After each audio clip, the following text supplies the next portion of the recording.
Chapter 1. I begin my story. My father and mother died before I was 2 years old. I cannot remember them. My father died first, fighting in the war against the French in 1815. My mother died a few months afterwards. My cousin Ambrose, who was 20 years older than me, became my guardian. He looked after me as if I was his son. From the beginning, I loved Ambrose more than anyone else in the world. Ambrose Ashley was a rich, unmarried man.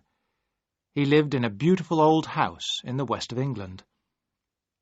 The house was near the sea, and there was farmland all round it. The house, the land, and the farms around it had all belonged to the Ashley family for many years. The house was full of pictures, books, and many beautiful things.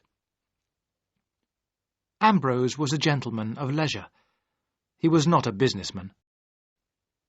But he took good care of all the people who worked on his land. He knew them all by name. Everyone on the estate loved Ambrose as much as I did. Ambrose was a shy man, with many unusual ideas. He looked after me himself, and would not have a woman in the house to help him. But he was friendly with the people who lived in the other big houses in the district. Some of his neighbours did not understand Ambrose, but they all liked him.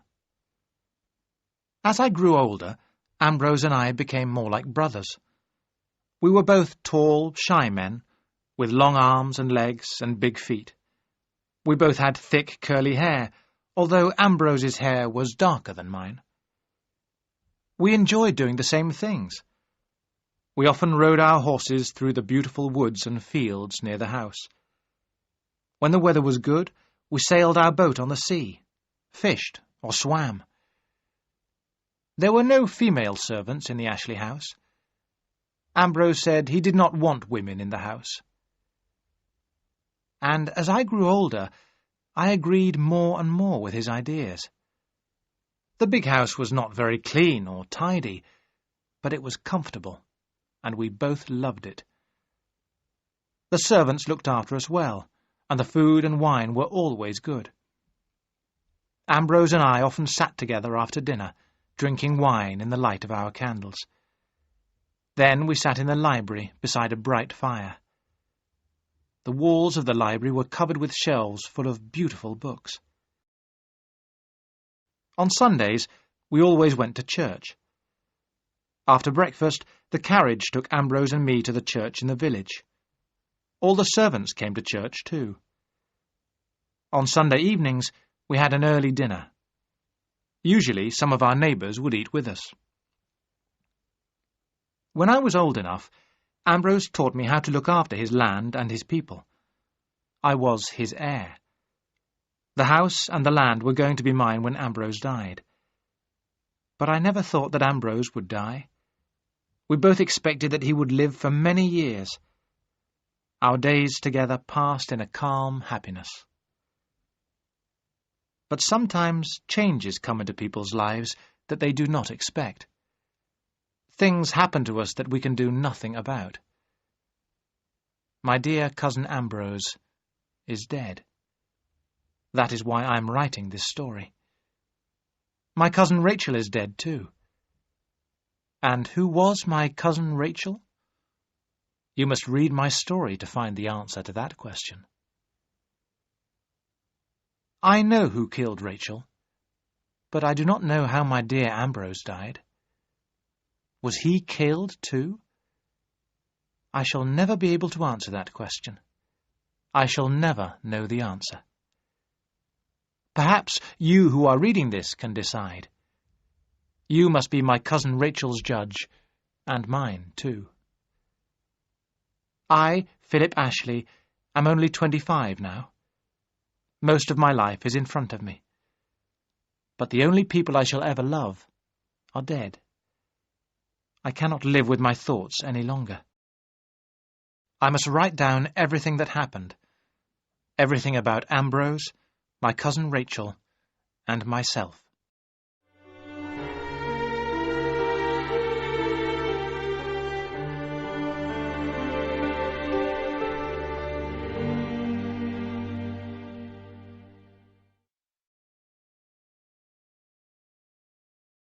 Chapter 2. News from Italy. Ambrose and I lived in Cornwall. It is often cold and damp in winter there. Rain falls nearly every day, and the sea looks rough and grey. This weather was bad for Ambrose. By the time he was 40 years old, he was walking with a stick, and his hair was turning grey. His doctors told him that he must go abroad every winter to a drier country.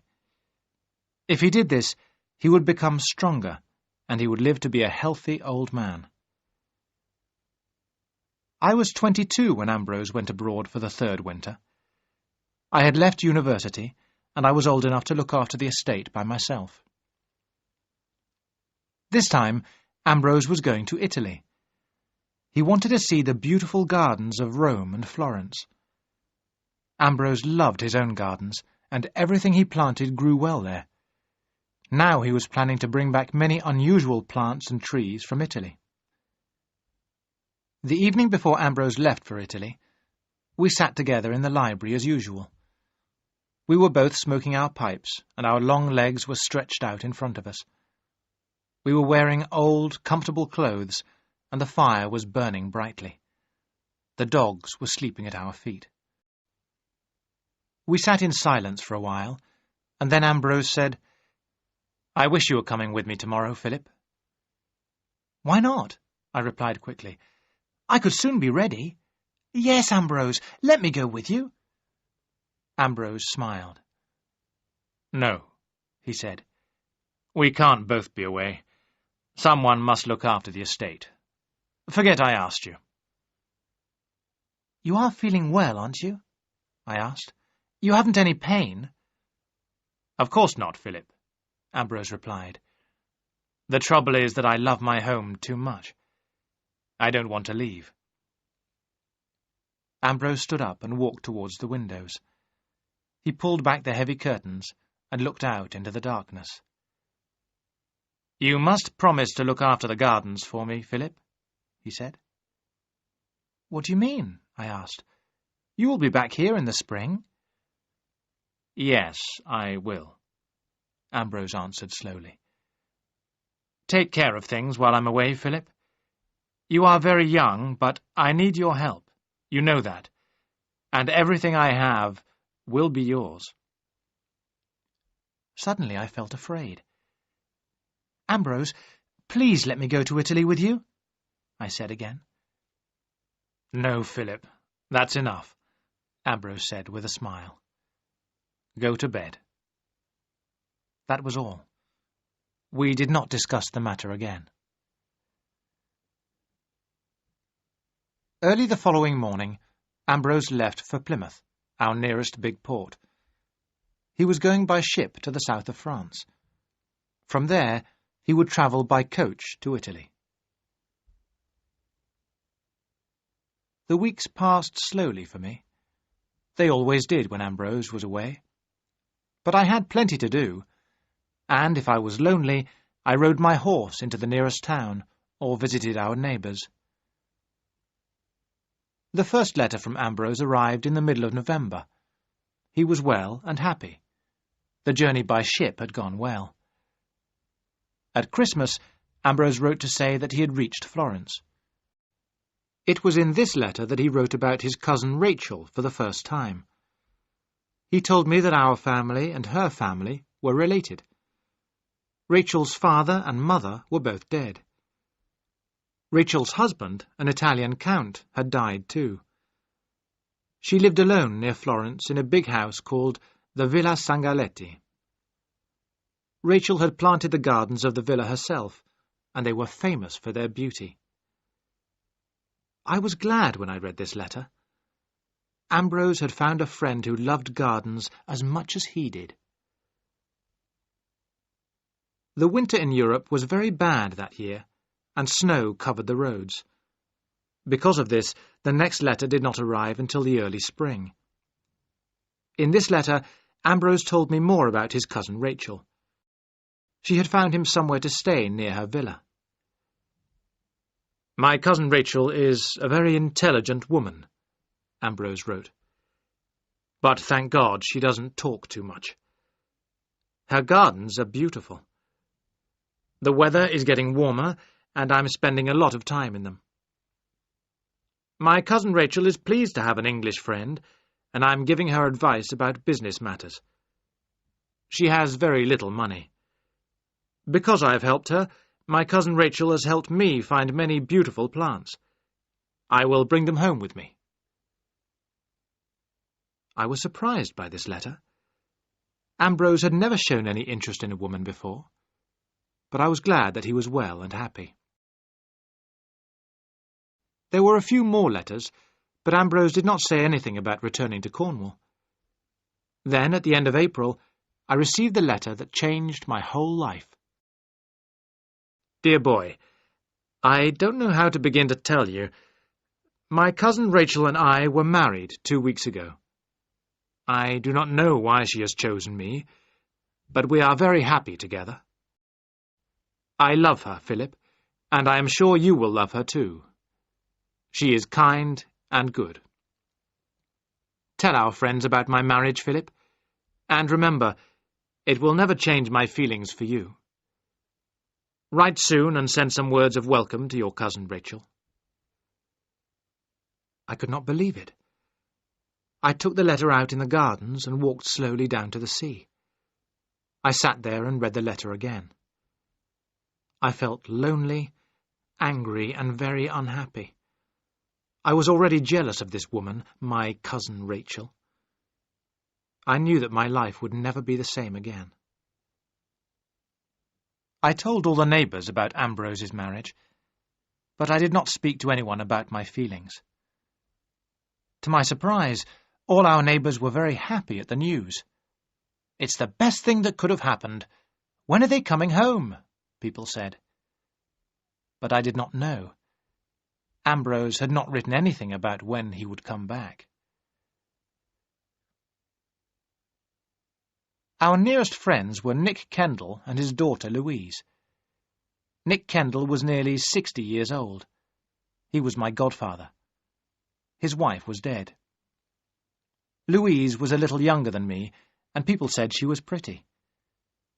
We had known each other all our lives, and she was like a sister to me. The Kendalls were the first people I told about Ambrose's marriage.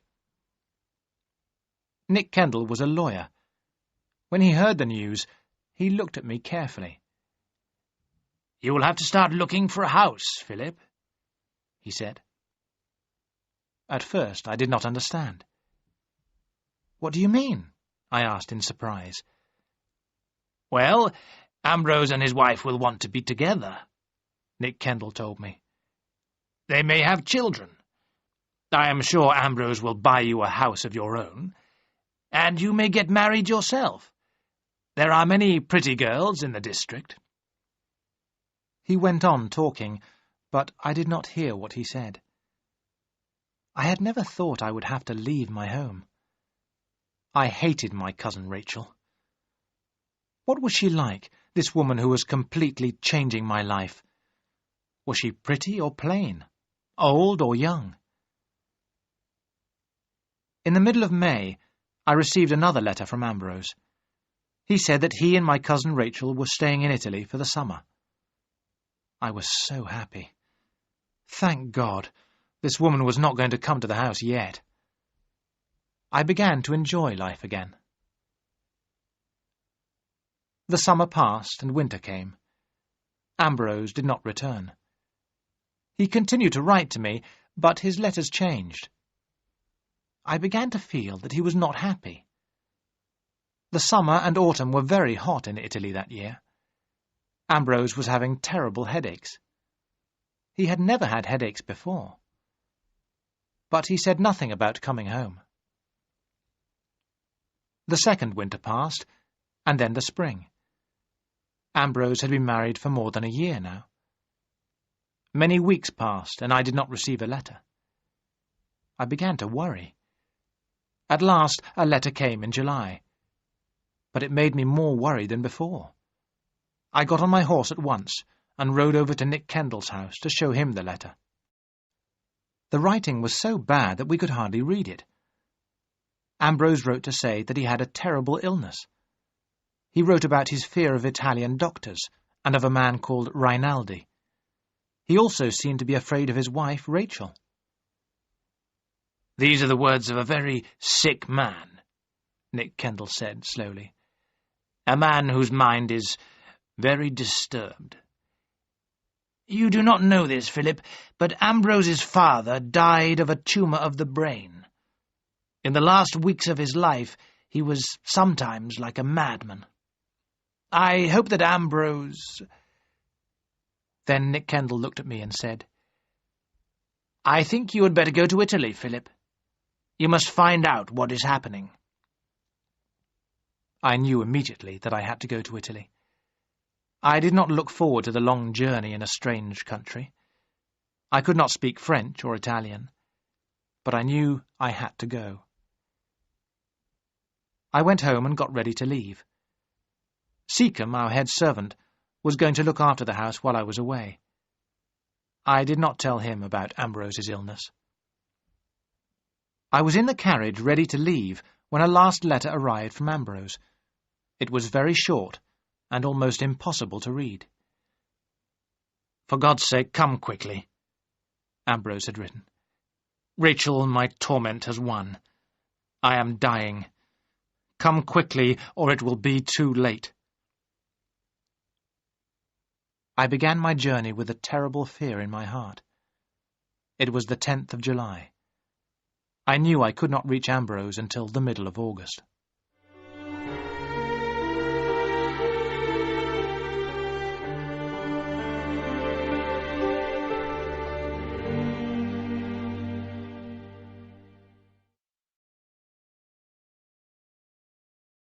Chapter 3. The Villa Sangalletti. I had a terrible journey. The roads were noisy and dirty. The weather got hotter every day. By the time I reached Florence, it was the 15th of August.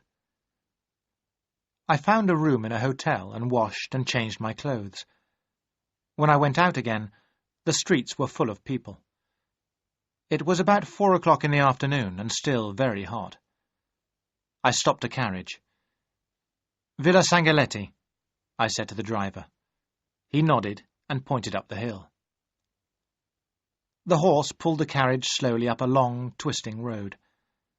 At last the driver stopped in front of a gate in a high wall. I made signs to him to wait. There was a bell beside the gate, and I pulled it hard. I waited a few moments, but no one came. I rang the bell again. I heard the sounds of a dog barking and a child crying. It was very hot. Then I heard footsteps, and the gate slowly opened. A servant woman stood in the gateway. There was a long, wide path behind her. It led to the villa. "Villa Sangalletti? Signor Ashley?" I asked. The woman tried to shut the gate, but I pushed past her. A man appeared, and the woman shouted to him in Italian. I heard the words, "Ashley, Inglesi." The man stared at me. "I speak a little English, signore," he said. "Can I help you?" "I have come here to see Mr. Ashley," I said. "Are Mr. and Mrs. Ashley at the villa?" The man looked worried. "Are you Signor Ashley's son, signore?" he asked. "No," I said. "I am his cousin. Tell me, quickly, is he at home?" "You are from England, signore?" the man asked slowly. "You have not heard the news. Signor Ashley, he died 3 weeks ago. Very sudden. After the funeral, the Contessa, his wife, shut up the villa and went away. We do not know if she will come back again." I did not say anything. There was nothing I could say. "Signor," the man said kindly, "I will open the villa for you. You can see where Signor Ashley died." I was not interested in where I went or what I did. The man began to walk up the path, taking some keys from his pocket. I followed. The villa was very beautiful. All the windows were closed and shuttered. The man opened the big door. He and the woman began to open the shutters. The rooms were large, and the air was dry and dusty. "The Villa Sangaletti is beautiful, signore. Very old," said the man. "The Signor Ashley, this is where he sat. This was his chair." I looked at the chair. I could not think of Ambrose in this house, in this room. I went to the window. Outside there was a little courtyard. It was open to the sky, but shaded from the sun. In the middle of the courtyard there was a fountain and a little pool. A laburnum tree stood beside the pool. Its golden flowers had died, and its small green seeds lay on the ground. "Signor Ashley, he sat here every day," the man said. "He liked to listen to the water falling. He sat there under the tree. In summer they always sat here, Signor Ashley and the Contessa. They drank their tisana here after dinner, day after day, always the same." It was very cool there in the courtyard, and very, very quiet. I thought of how Ambrose had lived at home, walking, riding, always cheerful and busy. "I will show you the room where Signor Ashley died," the man said quietly. I followed him upstairs into the plain, bare room. I looked at the small, hard bed where Ambrose had died. "He died suddenly," the man told me. "He was very weak from the fever, but sometimes he shouts like a madman. Then one morning the Contessa called for me. He was lying very still. It was the sleep of death.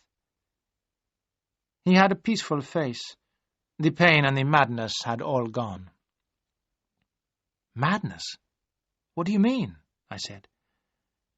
"The madness of the fever," the man replied. "He suffered much pain. Sometimes I had to hold him down in his bed. Then came the fever and the madness. I tell you, signore, it was terrible to see." I turned away. "Why was nothing done?" I said. "Why did Mrs. Ashley let him die? What was this illness? How long did it last?" "At the end it was very sudden, like I told you," said the man. "But he had been very ill all winter. And he was sad. All winter he was sad." We walked through another room and out onto a long terrace. In front of us were the most beautiful gardens I had ever seen. "I think," the man said slowly, "that the Contessa will not come back again. Too sad for her. Signor Rinaldi told us that perhaps the villa will be sold." "Who is Signor Rinaldi?" I asked quickly. "He arranges things for the Contessa," the man replied. "Money, business, everything. I give you his address. He speaks English very well." He closed the shutters. We walked downstairs again and stood by the big door. "What happened to his clothes?" I asked. "Where are his books, his papers?" "The Contessa took everything with her." "And you don't know where she went?" I asked. The man shook his head. "She has left Florence. That is all I know. Signor Ashley was buried here in Florence, signore. Then the Contessa left." The woman suddenly spoke to her husband and opened a chest near the wall. She came back carrying a big straw hat, Ambrose's hat, the hat that he had sometimes worn at home in the sun. The woman gave it to me, and I stood there with it in my hands. "Take it with you, signore," the man said softly. "It is yours now."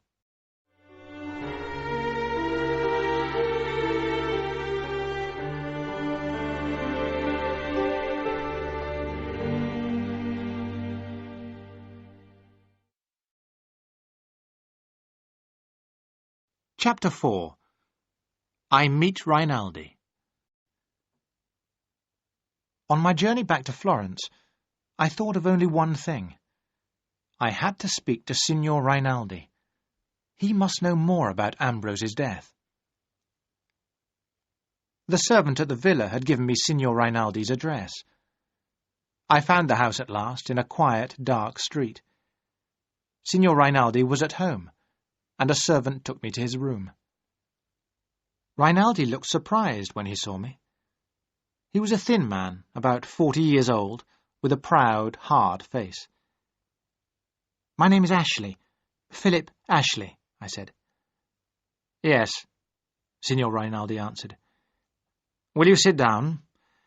You are Ambrose Ashley's cousin and his heir. You look very like him. I did not expect to see you here. When did you arrive in Florence?" "This afternoon," I replied. "I have been to the Villa Sangaletti." Signor Rinaldi smiled. "Then you have not seen your cousin Rachel?" he said. "She left Florence very suddenly. Your cousin's death was a great shock to her." "It was a shock to me, too, Signor Rinaldi," I said. "Why wasn't I told about Ambrose's illness?" "Mrs. Ashley always hoped he would get well," Rinaldi answered. "She did not want to worry you." "But I had these letters," I said. "That is why I came to Florence." And I handed Rinaldi the last 2 letters from Ambrose. When he had read them, Signor Rinaldi said slowly, "Yes, the doctors warned Mrs. Ashley of this." "What do you mean?" "They told her that your cousin had a tumour on his brain. That is why he wrote those letters. First the tumour destroyed his brain, and then it killed him." I shook my head. I could not believe it. Rinaldi held out a paper. "This is a copy of the death certificate," he said. "I sent another copy of it to you in Cornwall and one to Mr. Kendall. As your guardian, he had to be told about Ambrose's death." "Mr. Kendall is my guardian?" I asked in surprise. "Ambrose never told me that." "It is in your cousin's will," Rinaldi replied. "Mr. Kendall will explain when you return home." "But what about these letters?" I cried. "Ambrose wrote them to warn me. He was not sick, but in great danger." "Your cousin Ambrose was sick in his mind," Rinaldi answered. "His sickness gave him strange ideas. Because Mrs. Ashley was with him all the time, he suspected her. A sick man often thinks that his dearest friends are his enemies." "If I had been here, Ambrose would be alive now," I said. Rinaldi shook his head. "No," he said. "That is not true. No one could do anything for him." I turned and moved towards the door. "When Mrs. Ashley returns, tell her I know about the letters," I said. "Your cousin Rachel left Florence very suddenly," Rinaldi said. "I do not think she will come back." I walked out of the cold house and into the dark streets. I did not believe Rinaldi's story. Ambrose had died in great pain and unhappiness, and my cousin Rachel had been the cause of his pain. I was sure of that. I promised myself that one day I would bring pain and unhappiness to my cousin Rachel. I would punish this woman who had killed my dear Ambrose, far away from his home and his friends.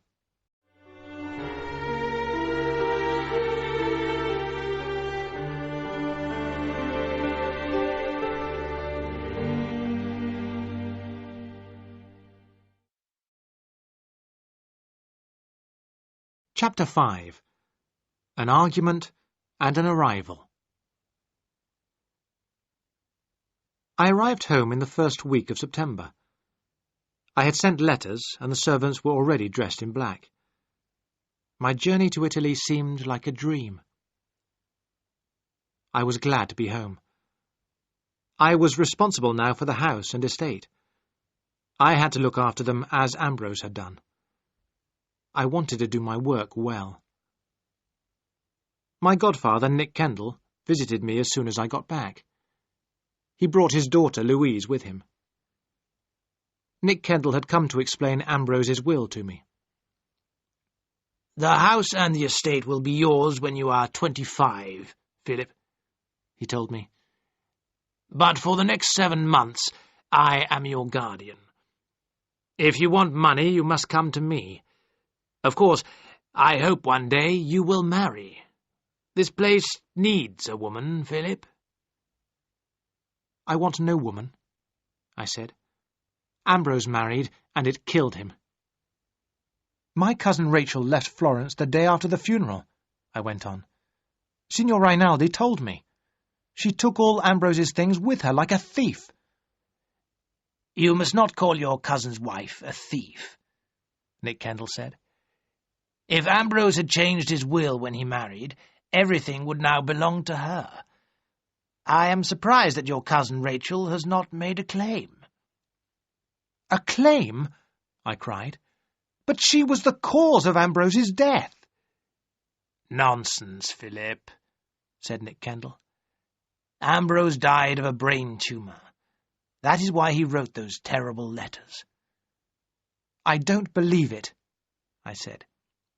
"You don't want to believe it," my godfather replied angrily. "Keep those ideas to yourself, Philip. If you don't, there will be trouble." I said nothing. I did not see the Kendalls again for nearly 2 weeks. Then Nick Kendall asked me to go and see him. I found him in his study, a letter in his hand. "Well," he said slowly, "I have news for you, Philip. This is a letter from your cousin Rachel. She has come to England with Ambrose's things. She asks for nothing. She only wants to see the house that Ambrose lived in.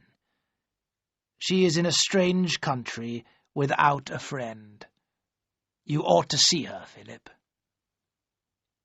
I smiled. "Of course I'll see my cousin Rachel," I said in a hard, cold voice. "I want to see her very much. Tell her that when you write to her. Tell her that Philip Ashley invites his cousin Rachel to his home." Nick Kendall understood my feelings. "You have become very hard, Philip," he said. "I hope you will not say anything stupid when Mrs. Ashley is here. She was your cousin's wife. You must remember that." I went out into the garden and saw Louise walking there. When I told her about my cousin Rachel's visit, she was very surprised. "No woman has stayed in that house for 20 years, Louise said. "Think how dusty and untidy it is." "It was good enough for Ambrose," I said. "She won't think about the house when I begin to question her. She'll cry, and I'll be pleased." But when I got home, I changed my mind. I wanted to show my cousin Rachel that I was a gentleman. I wanted her to know that I was a man who looked after his property. I spoke to the head servant, Seacombe. He agreed that the whole house must be cleaned before Mrs. Ashley arrived. "We must make Mrs. Ashley welcome," Seacombe said. "Shall I prepare Mr. Ambrose's room for her?" "Certainly not," I said. "I am moving into Mr. Ashley's room. Get the blue room ready for Mrs. Ashley." On the day my cousin Rachel arrived, the house looked completely different. Everything was clean and tidy. Seacombe had got out all the silver and cleaned it. Tamlin, the head gardener, had filled every room with flowers. I looked around the house and then walked up slowly to the blue room. The dogs followed me. The rooms for my cousin Rachel were clean. The windows were wide open. There was a portrait of Ambrose on one wall. It had been painted when he was a young man. He had looked very much like me. I smiled at the portrait and felt a little happier. My cousin Rachel was going to arrive sometime in the afternoon. I decided that I did not want to be in the house when she arrived. Although the day was cold and windy, I went out alone after lunch. I walked until I was tired. I did not return until after 6 o'clock. There was a fire in the library, but the room was empty. I pulled the bell and rang for Seacombe. "Madam has come," Seacombe said. "She is tired and having some food in her room. She will be pleased to see you after dinner." "Where is her luggage?" I asked Seacombe. "Madam has very little luggage of her own," answered Seacombe. "It has been taken upstairs to her room. All of Mr. Ambrose's boxes have arrived with her. We have put them in your room, as she asked." So I had my dinner alone and drank a glass of brandy. Then I went upstairs and knocked at the door of my cousin Rachel's sitting room. A quiet voice answered my knock.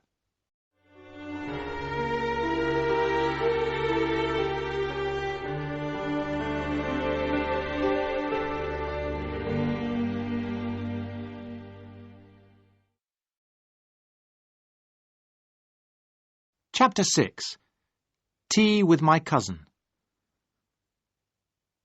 I went into the room. Everything was neat and tidy. The candles had been lit, but the curtains were still open. The dogs were in front of the fire. A woman was sitting with her back to the door. "Good evening," I said. She turned at once, got up, and walked towards me. Now at last I was face to face with my cousin Rachel. She was a small woman, dressed completely in black. Her dark hair was very neat. As she looked at me, her large dark eyes opened wide in surprise. "I hope you are rested," I said awkwardly. "Thank you, Philip. Yes." She sat down by the fire, and the old dog, Don, laid his head on her knee. "Don is your dog, isn't he?" she said. "Is it true that he is almost 15? "Yes," I said. "Ambrose gave him to me on my 10th birthday." "I know," she answered softly. Then my cousin Rachel stood up and moved towards the window. "I want to thank you, Philip, for letting me come," she said. "It can't have been easy for you." It had started to rain. She closed the curtains and we both sat down. "I felt so strange, driving up to the house," my cousin Rachel said. "Ambrose told me so much about it. I was longing to be here." She hesitated on the last word. I knew she had nearly said home. "I hope you will be comfortable here," I said. "There are no women servants in the house to look after you." "That doesn't matter. I don't need anyone to look after me. I have only 2 dresses and some strong shoes for walking." She smiled, and I smiled back. Then I suddenly felt angry. Why was I smiling at this woman who had caused my dear Ambrose's death? At that moment, Seacombe came into the room. "Tea is served, madam," Seacombe said, putting down the large silver tray. On the tray was a large silver teapot that I had never seen before. "What about breakfast, madam?" Seacombe went on. "Mr. Philip has his at 8 o'clock. "I would like mine in my room," my cousin Rachel answered. "Would that be too much trouble?" "Certainly not, madam. Come, dogs, downstairs. Good night, madam. Good night, sir." My cousin Rachel poured me some tea. Seacombe had never served tea after dinner before, but I said nothing. "If you want to smoke your pipe, you can, Philip," my cousin Rachel said. I stared at her. I did not expect to smoke in a lady's room. I had wanted to say a few hard words and then leave. Now here I was drinking tea and smoking my pipe. But how could I be angry with this small, neat woman, or hate her? The next thing I heard was a quiet voice saying, "You're nearly asleep, Philip. Hadn't you better go to bed?" You walked a long way today, didn't you? I opened my eyes and moved my long legs. Was my cousin Rachel laughing at me? Did she know why I had stayed away from the house all afternoon? I got up slowly and looked down at her. "Wait a minute, Philip," my cousin Rachel said. "I have a present for you." She went into her bedroom and came out with a stick. Ambrose's walking stick. It was the one he had always used. I took it awkwardly. "Now go," she said. "Please, go quickly. You remind me so much of Ambrose." I stood outside the door for a moment, holding the stick in my hands.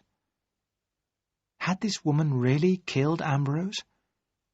I had seen the look of deep unhappiness on her face. Already my ideas about her were changing.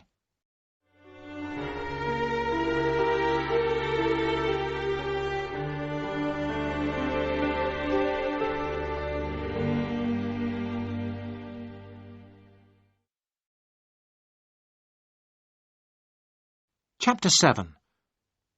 A Strange Conversation. The following day was Saturday. I paid the men their wages, as Ambrose had always done. But Tamlin, the head gardener, was not there. I was told that he was in the garden somewhere with the mistress. I found them putting new plants into the ground. "I've been here since 10:30, my cousin Rachel said with a smile.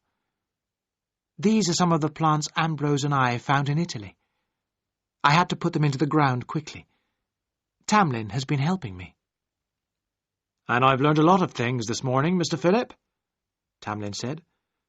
"Mrs. Ashley knows far more about these plants than I do." After lunch, I took my cousin Rachel around the estate. She sat on a quiet horse, and I walked beside her. She wore a black dress and a black shawl round her head. She looked very proud and very Italian, not like an Englishwoman at all. To my surprise, my cousin Rachel knew the name of every field and farm on the estate. As I walked by her side, we began to talk about the gardens of my cousin Rachel's villa. "When I was married to my first husband," she said, "I was not happy. So I spent my time planning the gardens of the Villa Sangaletti. I would like you to see them, Philip." I looked up in surprise. Didn't my cousin Rachel know that I had been to Florence and seen the villa? I thought my godfather had told her in his letter. I began to speak, but the horse moved on, and it was too late. I was very quiet on the way home. After dinner, we sat down together by the library fire. My cousin Rachel was sewing. I smoked my pipe and watched her hands moving quickly. They were small, white hands, and she wore 2 rings on her fingers. "Something is the matter, Philip," she said at last. "What is worrying you?" "Did my godfather tell you I had been away?" "No." "I didn't hear of Ambrose's death from Signor Rinaldi's letter," I said slowly. "I found out about it in Florence, from your servants." My cousin Rachel gave me a long, strange look. "You went to Florence?" she said. "When? For how long?" "I was in Florence for only one night, the night of the 15th of August, I said. The sewing fell from my cousin Rachel's hands. "But I left Florence only the day before. Why didn't you tell me this last night?" "I thought you knew," I answered awkwardly. "I want you to tell me why you went to Italy, Philip," my cousin Rachel said. I put my hand in my pocket and felt the letters there. "I had not heard from Ambrose for a long time," I said. "As the weeks went by, I grew worried. Then in July a letter came, a very strange letter. I showed it to Nick Kendall.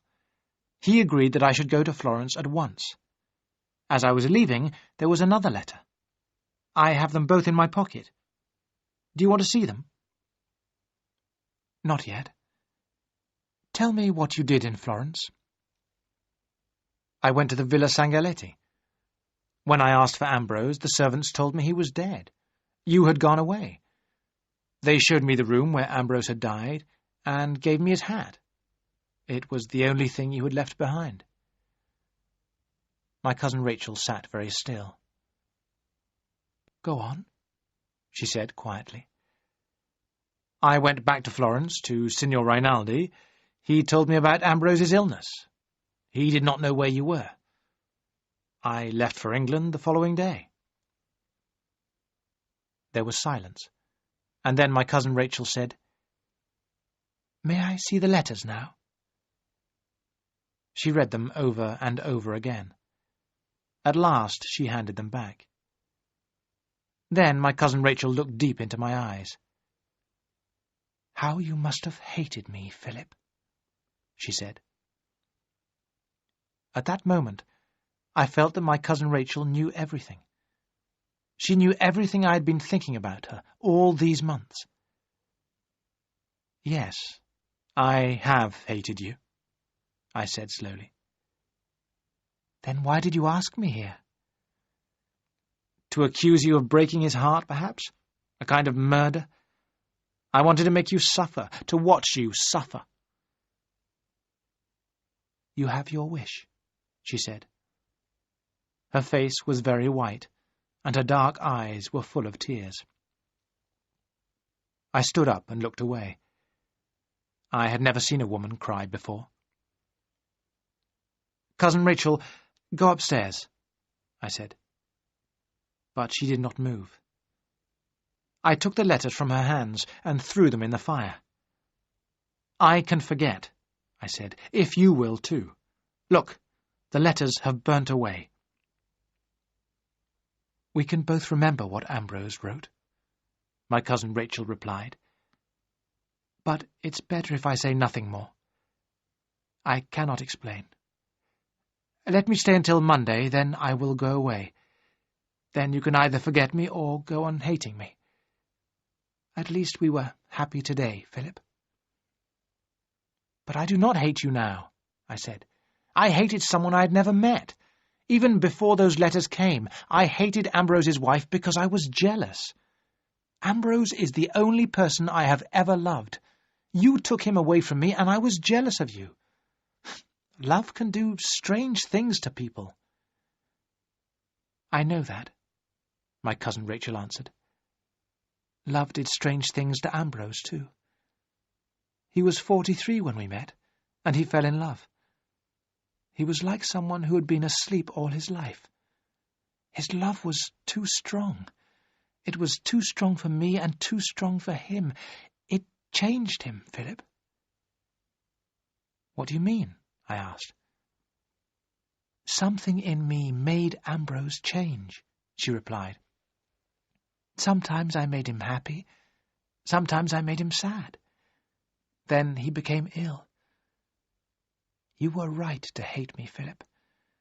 If Ambrose hadn't met me, he would be alive today. She looked at me and smiled sadly.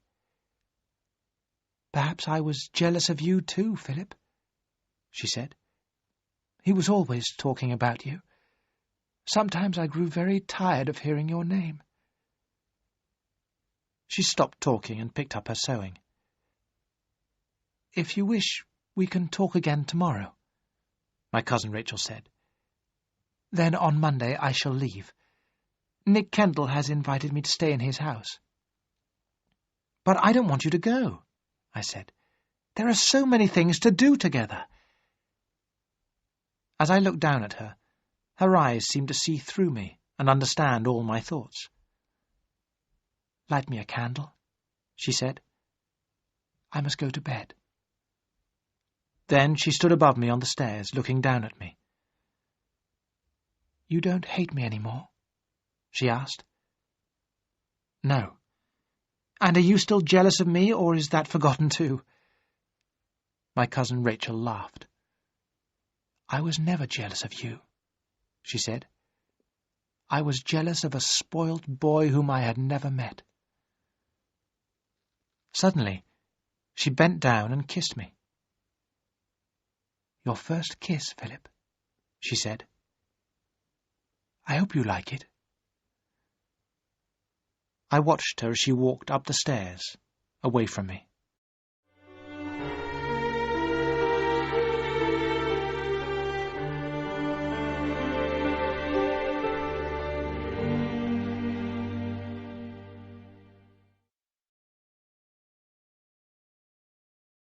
Chapter 8. 2 Letters. On Sundays, Ambrose and I had always gone to church. This Sunday, my cousin Rachel agreed to go with me. Our neighbours were able to see her for the first time, and the church was full. I heard people saying that my cousin Rachel was beautiful. This surprised me very much. As usual, the Kendalls and the vicar and his family came to dinner. I had never enjoyed these visits, but to my surprise, the afternoon was a great success. The time passed quickly. How I wished Ambrose had been with us. Everyone enjoyed themselves except, I think, Louise. She said very little and did not smile once. When our guests left at 6 o'clock, my cousin Rachel and I went back into the library. "Well, Philip," my cousin Rachel asked me, "have you enjoyed yourself?" "Yes, but I don't know why," I answered. "Everyone seemed more interesting than usual." "When you marry Louise, it will always be like that," my cousin Rachel said with a smile. "A man needs a wife when he is entertaining." I stared at her. "Marry Louise?" I repeated in surprise. "I'm not going to marry Louise, or anyone." "Aren't you?" my cousin Rachel replied. "Your godfather thinks you are, and Louise does too. She will make you a good wife. When I am gone, you will need a woman here." "But you are not going, cousin Rachel," I told her. "What is wrong with this house and with me?" "Nothing." "Tomorrow you must begin visiting," I went on. "Then our neighbours will visit you. You will have many things to do here." "I don't think I really like that idea," said my cousin Rachel, standing up.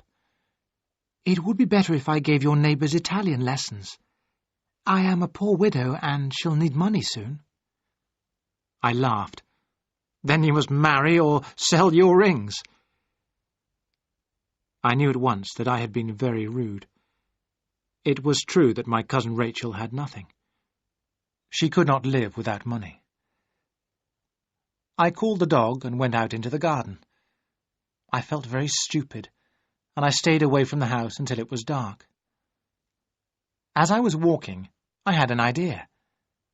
Some money must be given to my cousin Rachel, but I would not tell her that it was my idea. When I turned back to the house, I saw that the windows of Rachel's bedroom were open. "Why are you walking in the dark, Philip?" a soft voice asked.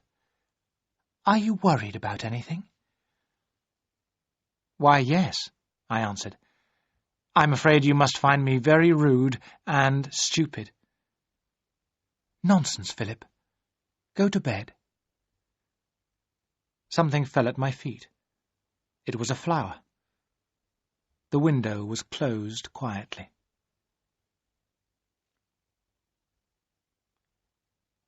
That week, more plants and small trees arrived from Italy.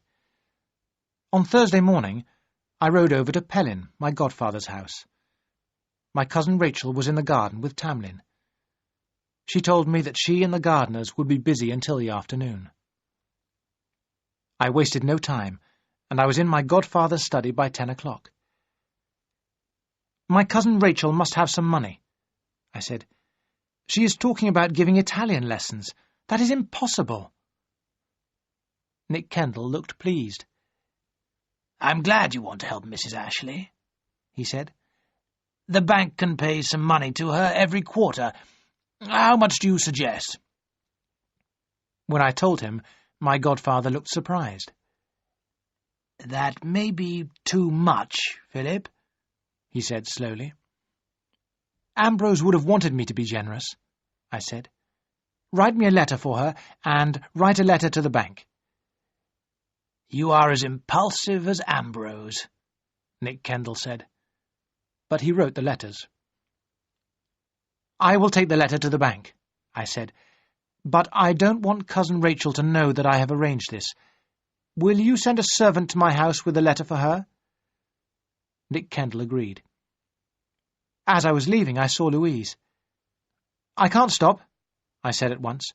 "I have come on business." Louise looked at me coldly. "And how is Mrs. Ashley?" she asked. "Well and happy," I answered. "She is very busy in the garden today." "I'm surprised that you are not helping her," Louise said. "I'm sure Mrs. Ashley can make you do exactly what she wants." Louise made me feel very angry, and I left the house without another word. I rode to the bank and gave them the letter. I didn't get home until nearly 4 o'clock. I did not see my cousin Rachel. I rang the bell for Seacombe. He told me that Mrs. Ashley had worked in the gardens until 3 o'clock. Then she had asked for water for a bath. I decided to take a bath too, and I asked for an early dinner. Later, I went to my cousin Rachel's sitting room. I was feeling very happy. She was sitting on a stool by the fire. She had washed her hair, and she was drying it. "Come and sit down," she said. "Why are you staring at me? Have you never seen a woman brushing her hair before? Wait here while I go and change my dress for dinner." My cousin Rachel was in her bedroom when Seacombe came in with a letter from my godfather. I stood up, feeling awkward. There was no sound from the bedroom as my cousin Rachel read the letter. Then, suddenly, she came out of the room. She looked very angry. "You made Mr. Kendall write this letter," she said. "Did you think I was asking you for money? I am angry and ashamed." "Ashamed?" I repeated. "I would be ashamed if Mrs. Ambrose Ashley had to give Italian lessons. What would people think of Ambrose? The money is yours. Take it." I was angry now. We stood staring at each other. Then my cousin Rachel's eyes filled with tears. She turned, went quickly into her bedroom, and shut the door loudly.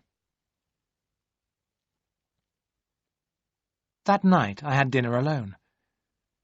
Is that how women behaved? Did they always cry when they were angry? Thank God I had no wife. Poor Ambrose. No wonder he had been unhappy. I knew I would never marry now. After dinner, I read and then fell asleep in my chair. When I woke up, it was time to go upstairs to my room. On the table by my bed was a note from my cousin Rachel. "Dear Philip, please forgive me for my rudeness. I have written to Mr. Kendall thanking him for his letter. I thank you too. Rachel." The door to her sitting room was open. I walked straight through and knocked on the bedroom door. The room was in darkness, but I could see my cousin Rachel in bed. "I want to thank you for your note and say good night," I said. "I'm sorry I made you angry. I did not want you to cry."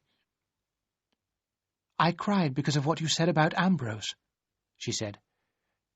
"I will take the money, Philip, but after this week I must go." "But I thought you liked it here," I said. "You seemed so happy working in the garden. You have a home here. If Ambrose had made another will, this would have been your home." "Oh, God," she cried. "Why do you think I came?" I looked down at her. She looked very young, very alone. "I don't know why you came," I said. But I know Ambrose would have wished you to stay, perhaps to plan the gardens. Very well. I'll stay for a time, she said. Then you aren't angry with me any more? I was never angry with you, Philip, but you are sometimes very stupid. Come closer. As I bent down, she took my face between her hands and kissed me. Now go to bed like a good boy and sleep well, she said. I moved to the door like a man in a dream. When I was back in my room, I wrote a short note to Nick Kendall. I told him that my cousin Rachel would take the money. Then I walked down to the hall to put my letter in the post-bag. In the morning, Seacombe would arrange for the letters to be delivered. There were 2 letters in the bag.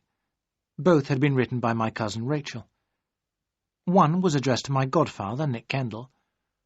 The other was addressed to Signor Rinaldi in Florence. I stared at it before putting it back in the bag. Why had my cousin Rachel written to Signor Rinaldi? What did she have to tell him?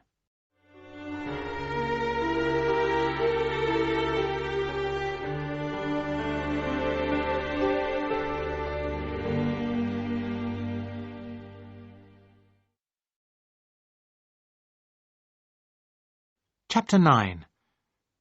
We open Ambrose's boxes. Now it was October, but the weather was fine, and my cousin Rachel was able to work in the garden. We also had time to visit the tenants on the estate. They all loved my cousin Rachel. When they were ill, she gave them medicines made from herbs. Sometimes, in the afternoons, our neighbours came to the house. Sometimes my cousin Rachel went to visit them. I enjoyed listening to her at dinner. My cousin Rachel told me about the people she had seen during the day. She always made me laugh. But at the end of the month, the weather changed. Rain fell every day. There was no gardening and no visiting. One morning, my cousin Rachel and I were standing at the library window. Outside, the rain was falling heavily. Then Seacombe reminded us about Ambrose's boxes. They were still in my room and had never been emptied. We began to open the boxes. The first box we opened was full of Ambrose's clothes.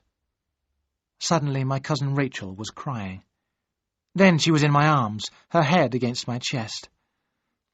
"Oh, Philip, I'm so sorry," she said. "But we both loved him so much."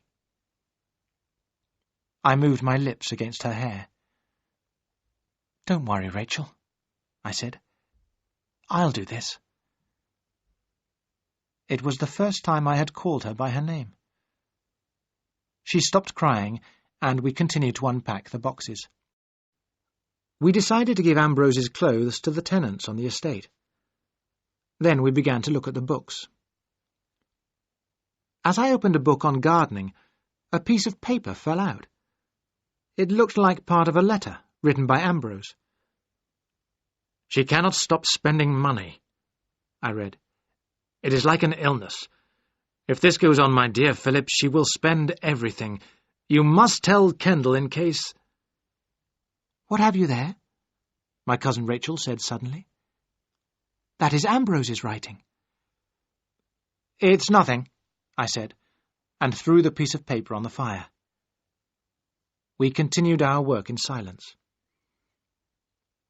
That same morning, some boxes had arrived from my cousin Rachel from London. New dresses, perhaps. I remembered the words in Ambrose's letter. "It is like an illness. She will spend everything."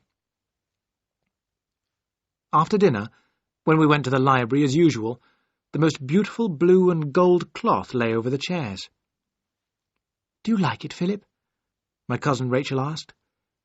"It's Italian. It will make beautiful curtains for your room." "Isn't it very expensive?" I asked. "Well, yes, but that isn't important. If you like it, take it, as a present from me." I thought unhappily about the letter, but I could say nothing.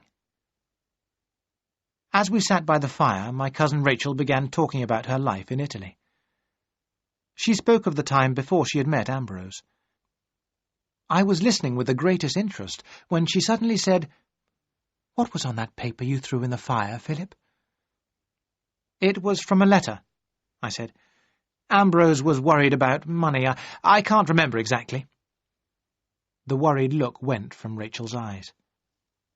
"Was that all?" she said. "Poor Ambrose. He did not understand life in Italy. He thought I spent too much money. He was very generous until he became ill. Then he changed so much." "How did he change?" I asked. "When I wanted money for the house, he became very angry.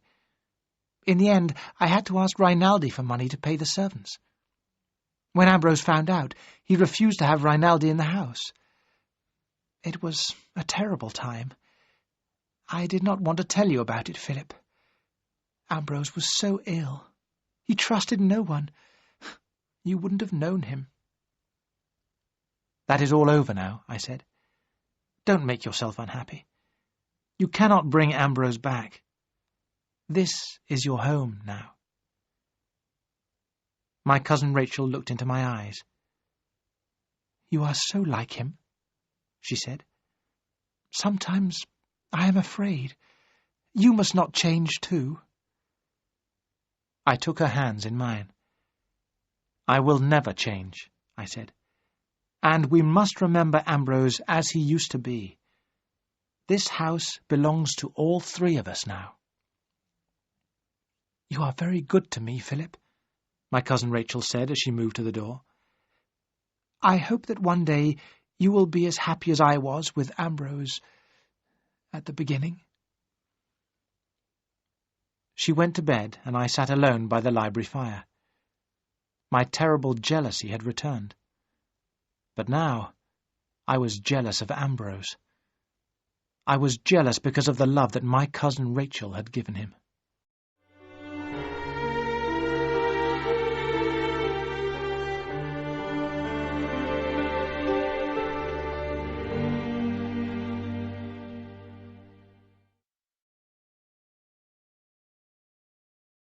Chapter 10. A Christmas Present. In the past, I had always disliked the winter. But with my cousin Rachel in the house, things were very different. When I was with my cousin Rachel, I was happy. When she was away from the house, I was bored. Life was dull and uninteresting until she returned. Like everyone else, I now thought that my cousin Rachel was beautiful. Whenever she came into a room, she made it a happier, more interesting place. In the evenings, we sat together in her small sitting room. We drank tisana, as she and Ambrose had done in Florence. The evenings were the best times. But when I went to my room, I could not sleep. Any day, perhaps, my cousin Rachel would decide to go to London. If she left me, I would feel terribly alone. When Ambrose had been at home, he had always given dinner to the tenants on Christmas Eve. This year, I decided to do the same. My cousin Rachel was very pleased. At once, she began to make preparations. Packages arrived from London, presents perhaps. She began to plan the Christmas meal. One thing worried me. What could I give my cousin Rachel for a present? I thought about it for a long time, and at last I had an idea. I remembered the jewels that belonged to my family. They were kept in the bank for safety.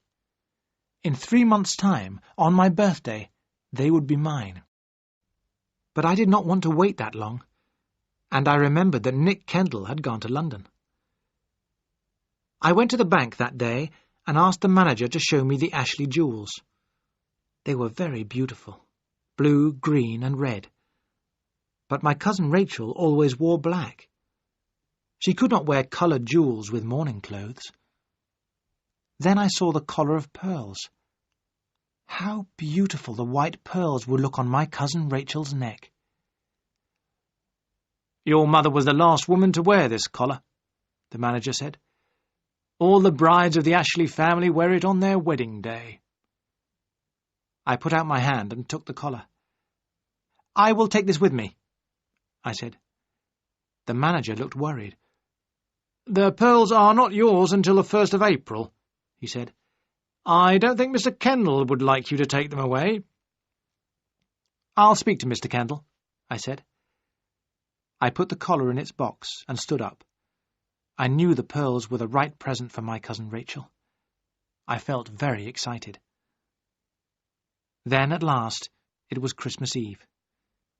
Seacombe had brought a tree into the house and had decorated it as usual. Dinner was to start at 5. After dinner, everybody would have a present. This year, my cousin Rachel was going to give out the presents with me. Before I dressed for dinner, I sent the collar of pearls to her room. With it was a note. "My mother was the last woman to wear this. Now it belongs to you. I want you to wear it tonight and always. Philip." When I was ready, I went downstairs and waited for my cousin Rachel. She came in slowly. Her dress was black, but it was one I had not seen before.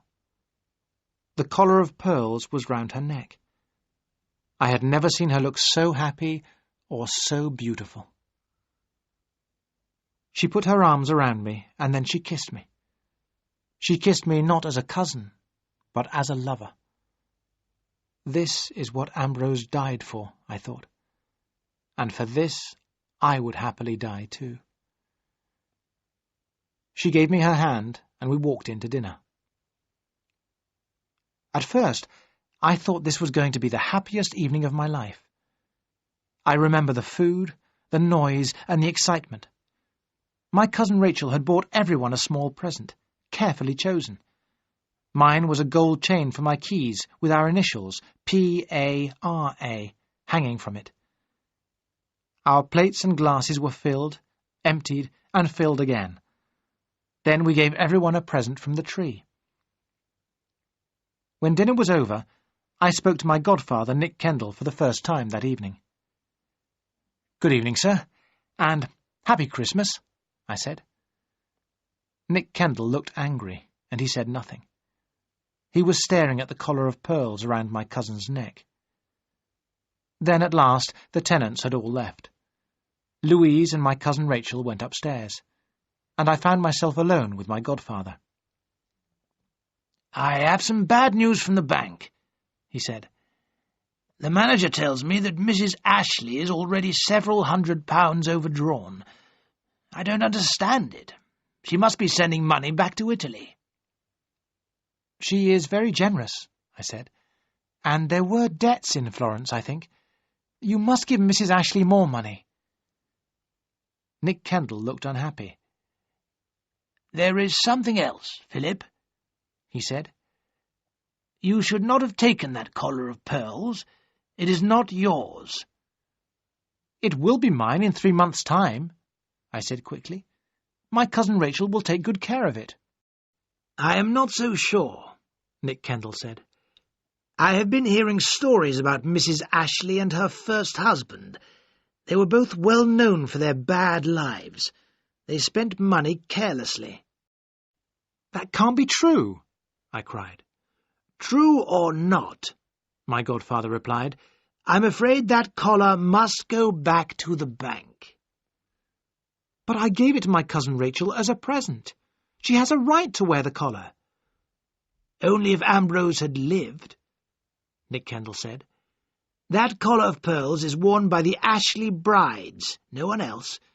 If you do not ask Mrs. Ashley to give it back, I will." Then suddenly my cousin Rachel and Louise were in the room.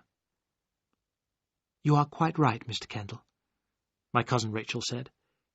"I was very proud to wear the collar, and now I shall give it back." And she took off the collar and gave it to my godfather.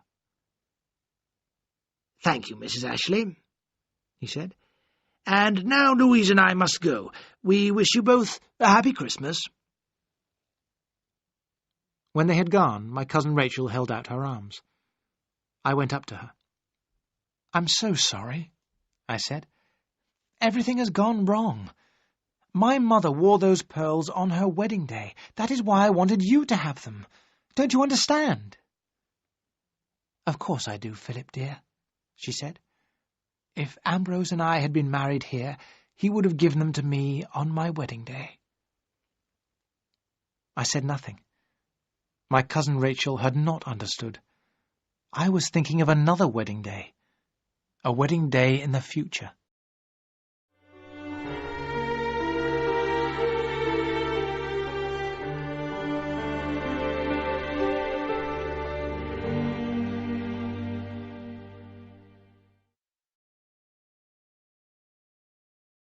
Chapter 11.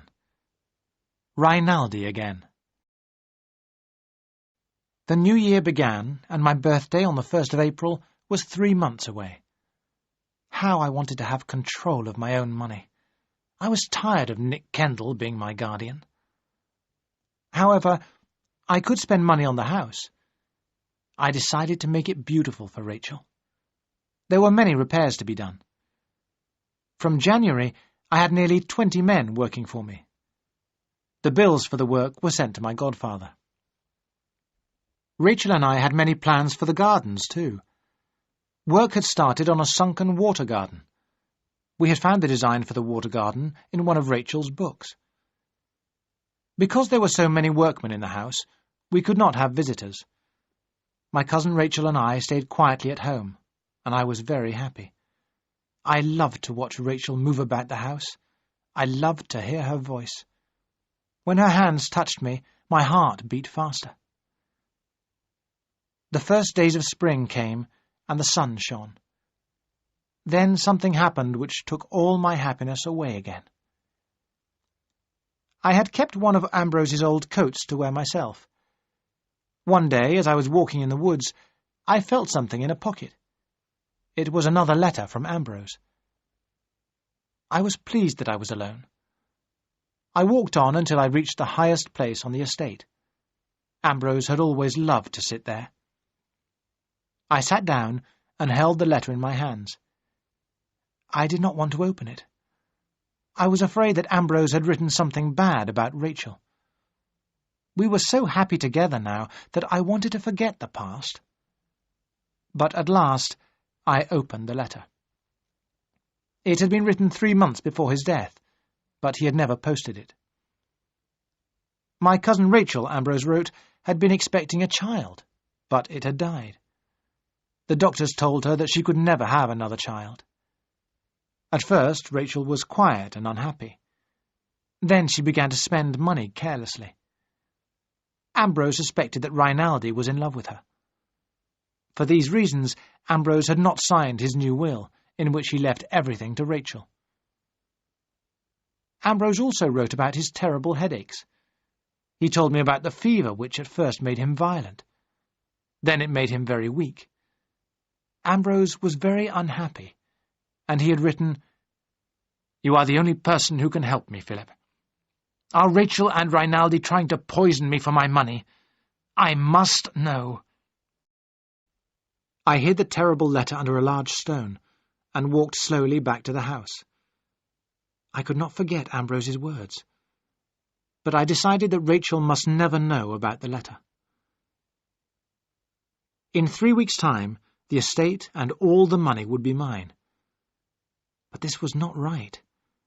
Ambrose had made a new will, but he had not signed it because of his illness. His money belonged to Rachel. She must have it. That night, I asked Rachel about Ambrose's will. She showed me a copy of it, which I read carefully. Everything had been left to Rachel.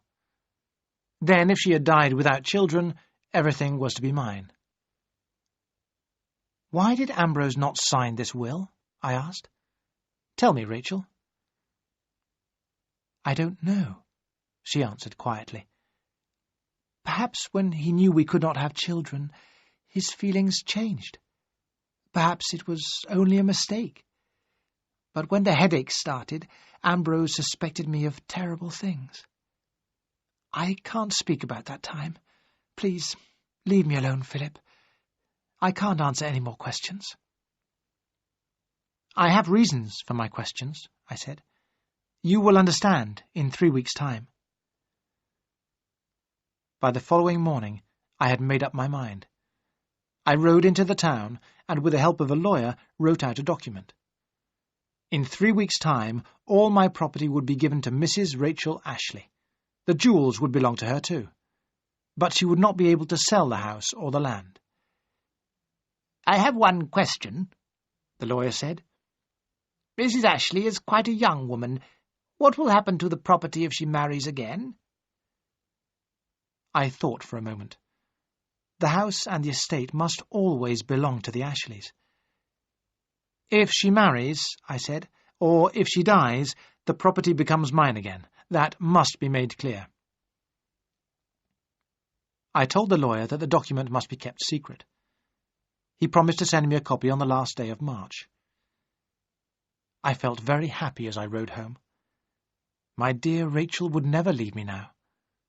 We would live in perfect happiness forever. When I reached the house, I heard voices in the library. The door opened and Rachel came out, laughing happily. "Come and see my visitor, Philip," she cried. "He has come a long way to see us both." The man stood up and held out his hand. It was Rinaldi. We stood there, looking at each other. Then Rinaldi began talking about his journey.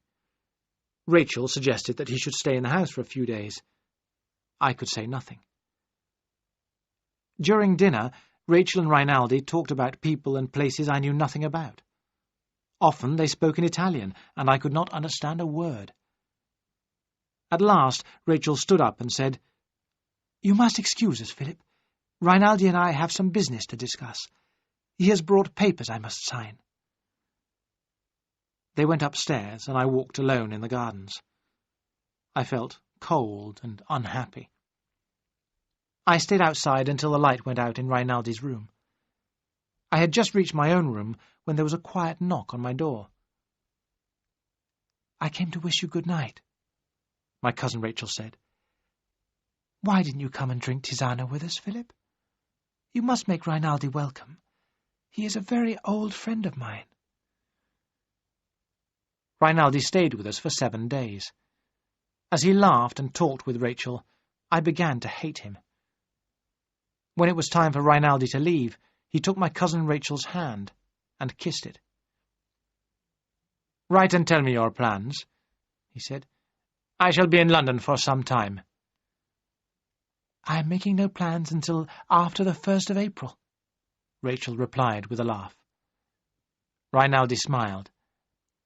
"I hope Philip enjoys his birthday," he said. "The 1st of April is All Fool's Day, isn't it? But perhaps Philip doesn't want to remember that." When Rinaldi had gone, Rachel smiled at me. "You have been very good, Philip," she said. "Are you glad we are alone again?"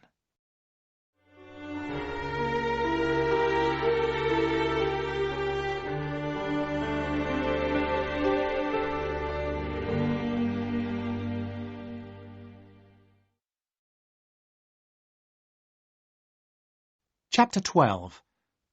All Fool's Day.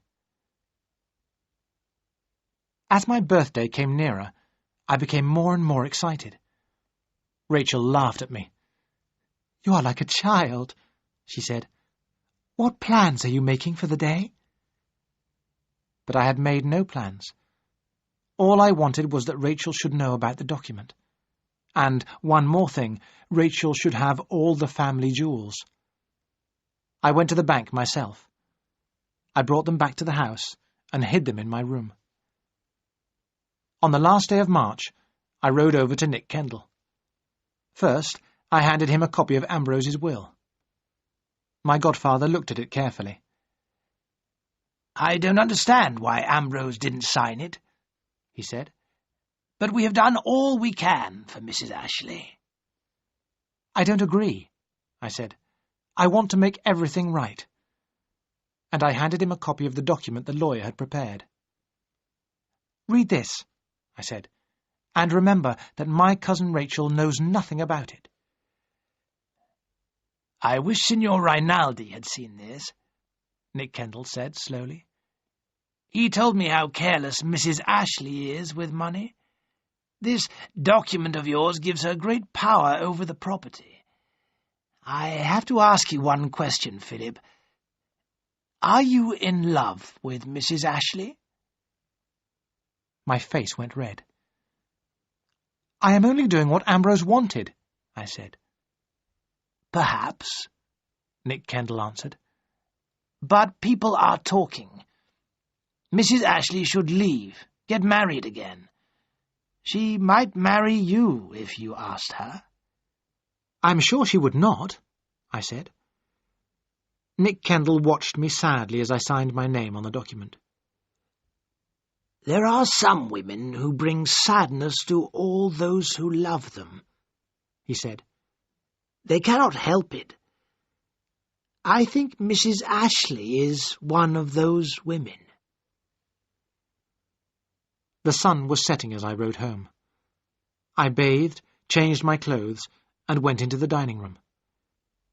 Rachel wanted to know where I had been, but I laughed and told her nothing. After dinner, I was too excited to sit still. I walked down to the sea. There was a moon, and the night was warm. I took off my clothes, and for a few minutes I swam in the ice-cold water. When I got back to the house, it was 5 minutes to 12. I could not wait any longer. I stood under Rachel's window and called her name. When she looked out, I said, "I have something for you, Rachel." Then I ran to my room for the jewels. "I want you to have these now," I said. "Listen, the clock is striking 12, and it is the 1st of April. I am 25, and I can do what I like." I put the document on her table and began to open the boxes of jewels. Rachel's eyes opened wide in surprise, and suddenly we were laughing together. I put the pearl collar round her neck. As I looked at her, I remembered the other Ashley women who had worn it. "You have given me so much," Rachel said at last. "I have only a small present for you. What else can I give you? Tell me." "There is one thing," I said. I looked into her dark eyes. They shone very brightly in the candlelight. She laughed softly and blew out the candle. We were alone in the darkness. I did not leave her room until sunrise. Happiness had come to me at last. Rachel accepted me and my love. She was the first woman I ever loved, and she was the last. I remember walking alone in the garden as the birds began to sing. Rachel and I would be always together now, day after day, night after night, for all our lives. I went back to my room and slept. After breakfast, I went into the garden again. I picked the most beautiful flowers I could find.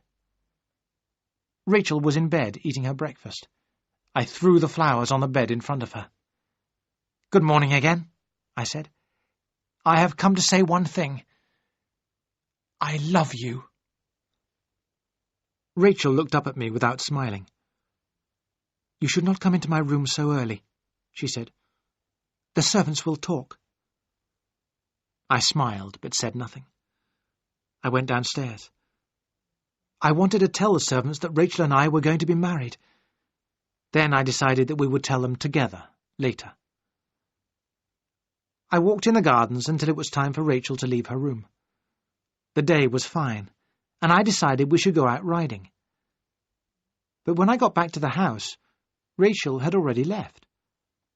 I waited for a long time, but she did not return. At last I walked along the road, hoping to meet her. When I saw the carriage, I stopped it. I got in and sat down beside Rachel. She was wearing a veil, and I could not see her face. "Where have you been?" I asked her. "To see your godfather." You cannot change anything, I told her. I am 25. Everything I have is yours. Yes, I understand that now, Rachel said, but I wanted to be sure. Her voice was quiet. I did not think she was smiling. Let me look at your face, I said. She lifted her veil.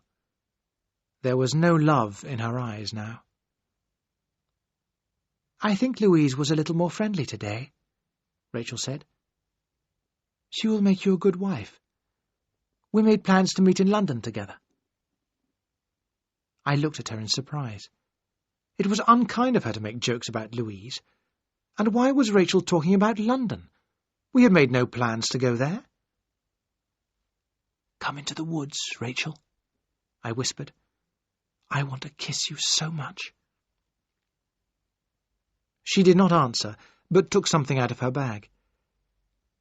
Here is your present, she said, and she gave me a small gold pin for my tie. If I had known about the money, I would have bought something larger. As I dressed for dinner, I could think of only one thing.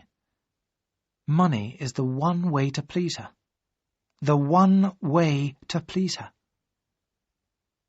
When we sat down together for my birthday dinner, Rachel was wearing the pearl collar. We both drank wine, and I started to feel happier. Time would soon pass. When the morning time was over, Rachel would be my wife. While we were sitting at the table, the Kendalls came into the room. When they had wished me a happy birthday, I stood up, my glass in my hand. From this morning, I have been the happiest of men, I said.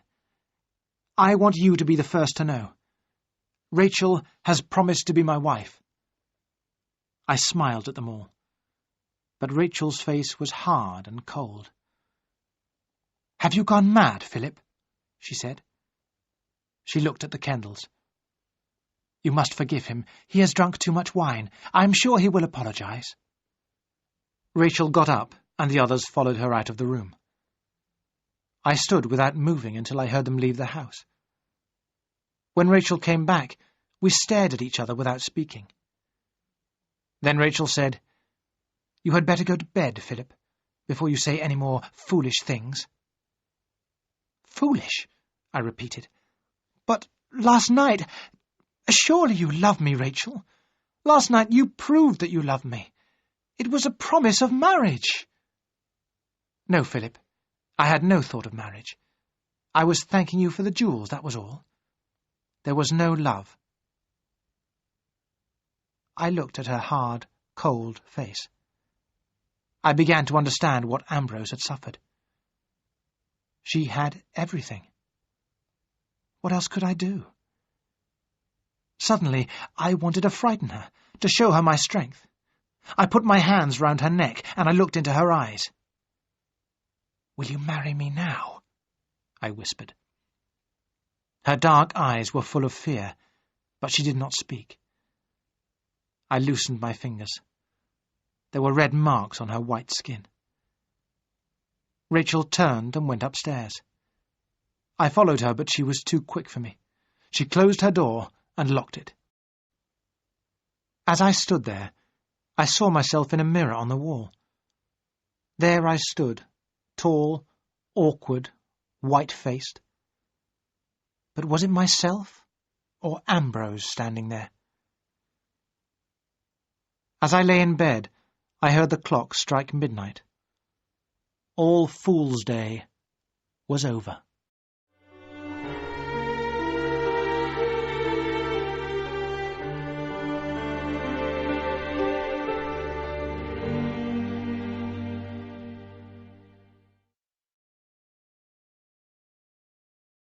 Chapter 13. Louise and Laburnum Trees. When I went down to breakfast in the morning, there was a note for me on the table. It was not from Rachel, but from Louise. Dear Philip, I was sorry for you last night. If you want a friend to talk to, please let me know. Louise. At first, I did not want to see Louise, but I had not slept all night and I was very unhappy. Louise knew me well. I sent her a note asking her to meet me in the church that morning. "I have been worried about you for a long time," Louise told me. "She has deceived you from the beginning." "I made a mistake," I said. "But Mrs. Ashley did not," Louise replied. "She came here to get the money. She stayed until she got it. That is all." "I don't believe you," I cried.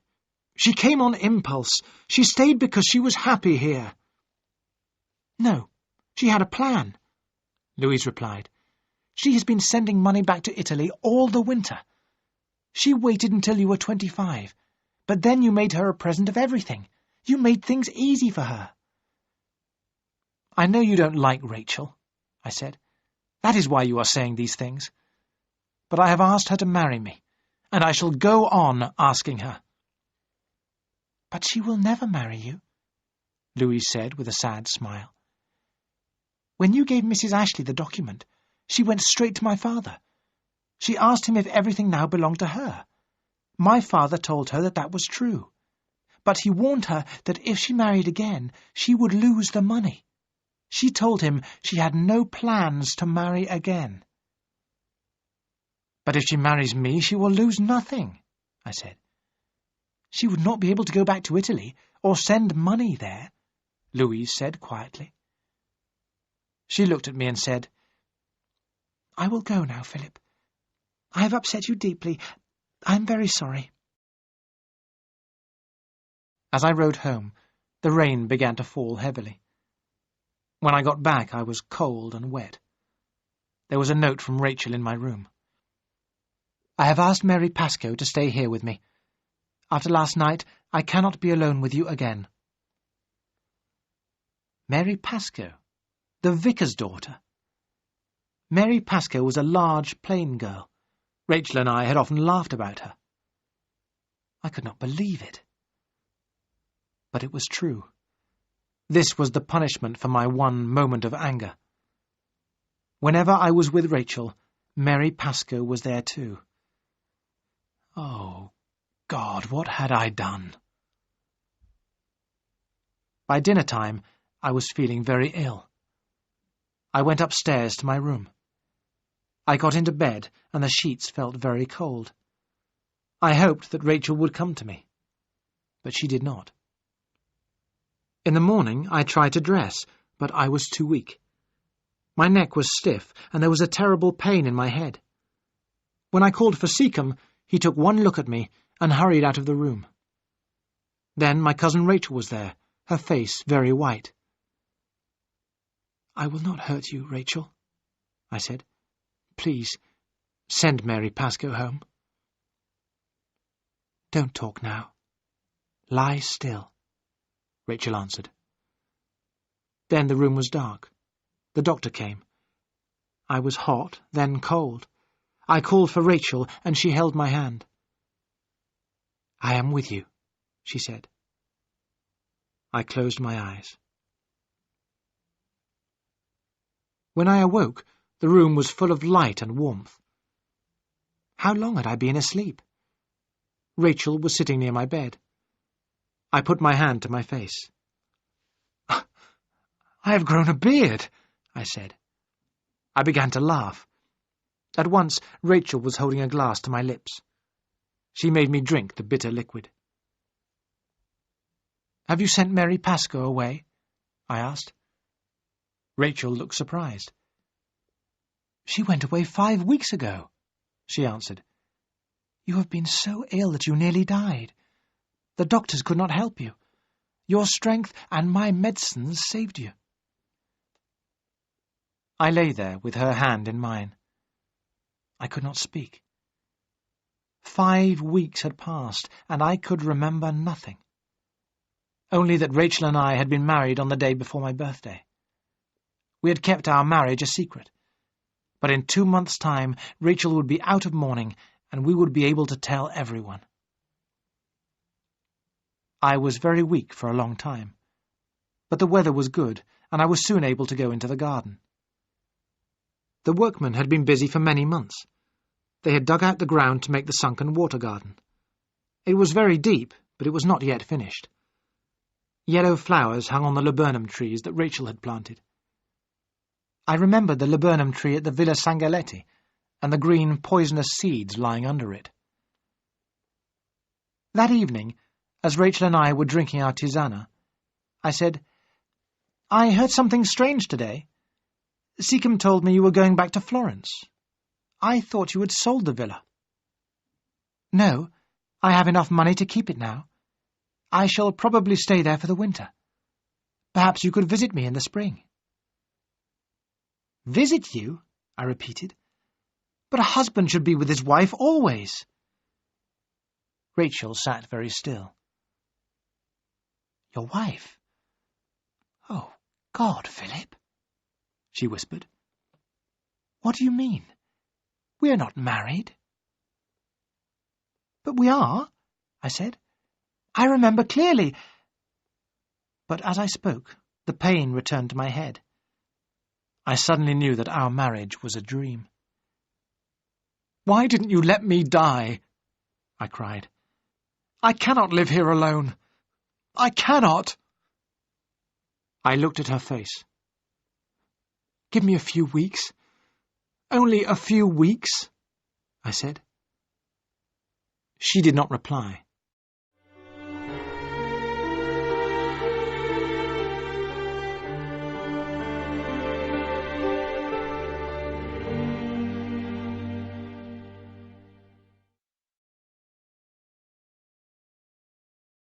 Chapter 14. What is the truth? The summer came, but Rachel did not speak of leaving. I became stronger. But sometimes the terrible pain in my head came back, and I could not think clearly. But I told Rachel nothing about it. Then Rachel began to drive into the town, 2 or 3 times a week. When I asked her about these visits, she told me that she had a lot of business to do. One day, when Rachel was busy at home, I rode into the town alone.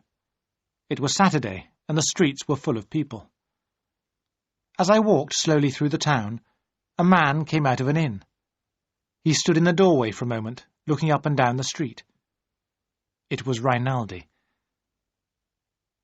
That evening, as Rachel was going up to her room after dinner, I stopped her.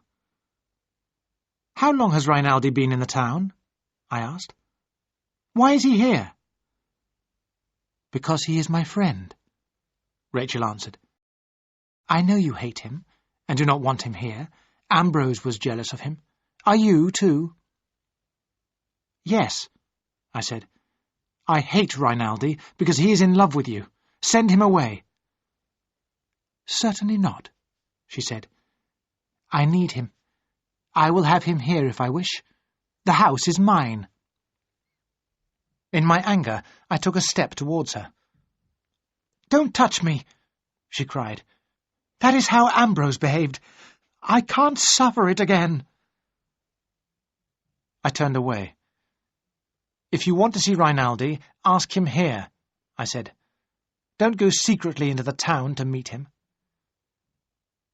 And so Rinaldi came to stay in the house. He behaved politely, but I could not bear to see them together. They always spoke in Italian, and she looked at him all the time. Food seemed to have no taste now. The tisana I drank with them in the evenings tasted bitter. Then the fever returned again. I was sick and too weak to stand. I had to stay in bed for a few days. When I was better again, Rachel told me that Rinaldi had gone back to Italy. "When are you going there?" I asked. Rachel did not reply. A day or 2 later, a letter arrived for Rachel in Rinaldi's handwriting. As I drank tisana with Rachel that evening, I saw the letter on her desk. Was it a love letter? I had to know. That night, when Rachel was in bed, I crept into her sitting room and searched the desk. The letter was not there. but in one small drawer I found an envelope. Inside it were some small green seeds. They were laburnum seeds, poisonous to animals and to men. I put back the envelope and returned to my room. There were 2 bottles of medicine on the table. I poured the medicines out of the window. Then I went downstairs. The cups from which we had drunk our tisana had not been washed. Did the liquid in my cup have a bitter taste? I could not be sure. I went to bed and lay there thinking. I was not angry, but I was very unhappy. I remembered Ambrose's words. Are they trying to poison me?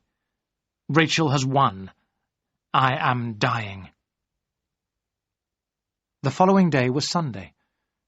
Rachel and I went to church as usual.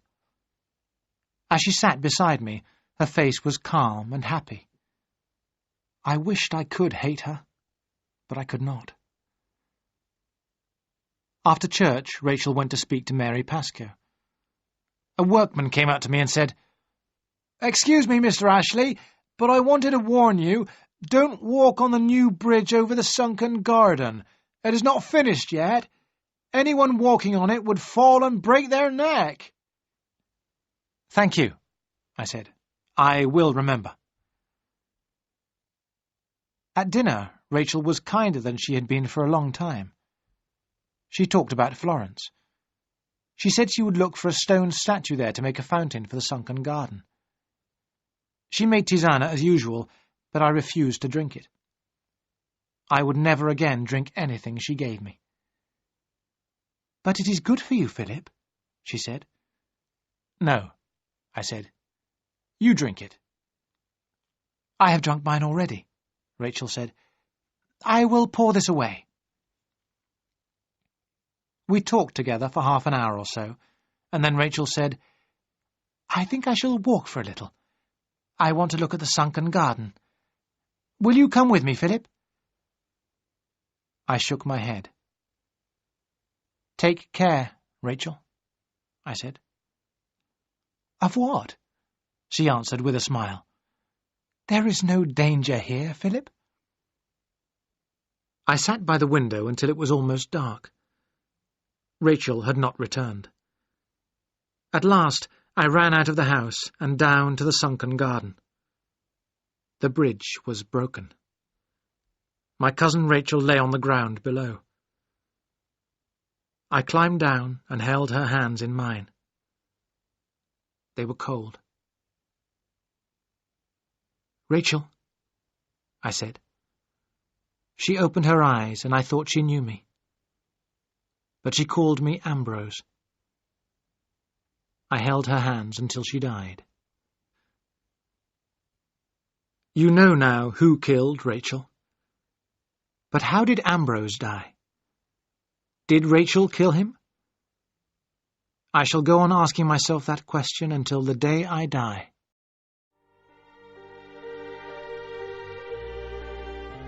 I live alone now. I am a young man, but I think only of the past. The 2 people I loved are dead. I have an empty life in front of me. That is my punishment, and it is worse than death.